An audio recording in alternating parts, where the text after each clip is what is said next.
Bugün sizinlə Rəbbimizə qarşı sevgi və səmimiyyətimizi yoxlayan çox önəmli bir mövzu haqqında danışacağıq. Biz bilirik ki, insan ünsiyyət quran bir varlıqdır. Bu ünsiyyət isə hər zaman söz vasitəsilə olmur. Biz bəzən bir kəlmə belə işlətmədən öz davranışlarımızla ətrafımızdakılara mənfi və yaxud müsbət hiss və düşüncələrimizi çatdıra bilərik. Məsələn, çox sevdiyiniz bir dostunuzu fikirləşin. Siz ona sözlü şəkildə yaxşı ki varsan, mən hər zaman sənin yanındayım sözlərini deməsəniz belə, çətin vaxtlarında ona kömək olmaqla, dərdli anlarında onun yanında olmaqla ona verdiyiniz dəyəri göstərmiş olursunuz. Elə deyilmi? Həmçinin xoşlanmadığınız birini düşünün.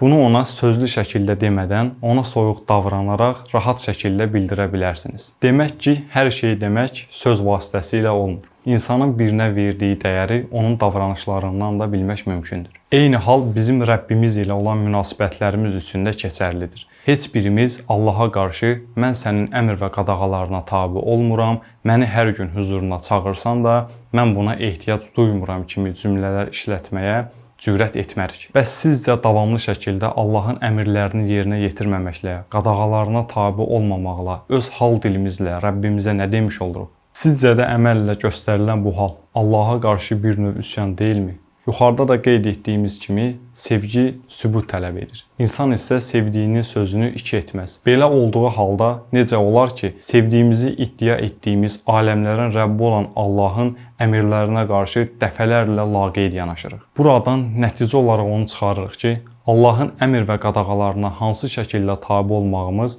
ona qarşı olan sevgi və səmimiyyətimizin bir növ göstəricisidir. Gəlin Allaha qarşı sevgi və səmimiyyətimizi möhkəmləndirəcək əməllər edək.